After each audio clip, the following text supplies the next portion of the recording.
Hi guys, it's just me. Thank you for watching, and just want to give you the daily word to encourage you today. Give you a word out of God's word.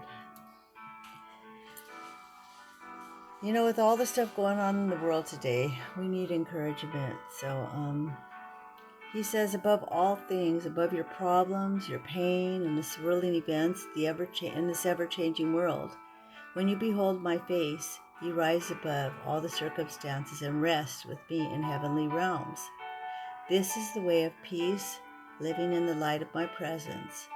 I guarantee that you will always have problems in this life, but they must not become your focus. When you feel yourself sinking in the sea of circumstances, say, "Help me, Jesus," and I will draw you back to me. If you have to say that 1,000 times daily, don't be discouraged. I know your weaknesses. That's what he tells us. He knows our weaknesses, and he says, I will meet you in that very place.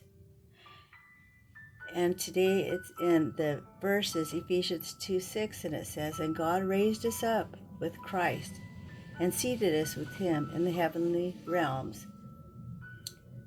Lord, if it's you, Peter replied, tell me to come to you on the water. Come, he said, Christ said. Then Peter got down out the boat, and he walked on the water, and he came toward Jesus.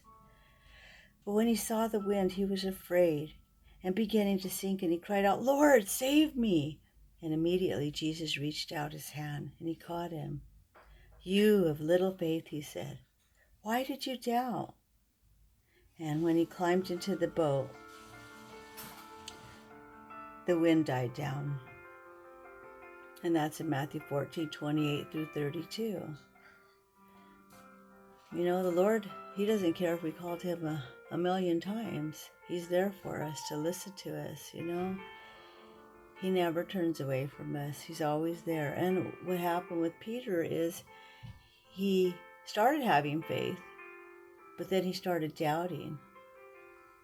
When the Lord said, come to me, Peter, come to me. Walk on that water.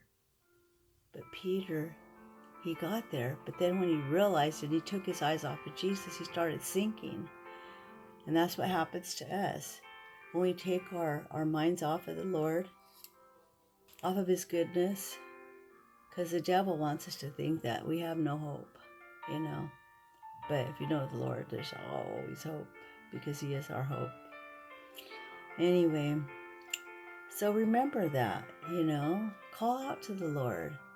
Don't be ashamed. Don't be afraid. He says, you know what? If you deny me now on this earth, I will deny you. You know, you have an opportunity to let people know, to let your light shine in this world today. You know, and they see you filled with joy, and then they tell you, wow, I want that joy. And you say, well, it's Jesus. That's who it is. Because, you know, if I let all the trials and all the things I go through every day get to me, forget it. You know, I'd be overweight with problems and just things that I think about. But you know what? I just go to the Lord, and he helps me to just say, you know what? Whatever's going to happen, it's going to happen. I am not in control. He's in control of this world today, this pandemic going on, all these people in hospitals, people dying. You know, we need to be praying. We need to pray for each other. And I want to thank you for praying for me, because I do need your prayers. And I'll pray for you guys, okay? Well, I hope you enjoyed the daily word. God bless you wherever you're at, whatever time it is. God bless you. And I'm praying for you. And remember, keep up the faith.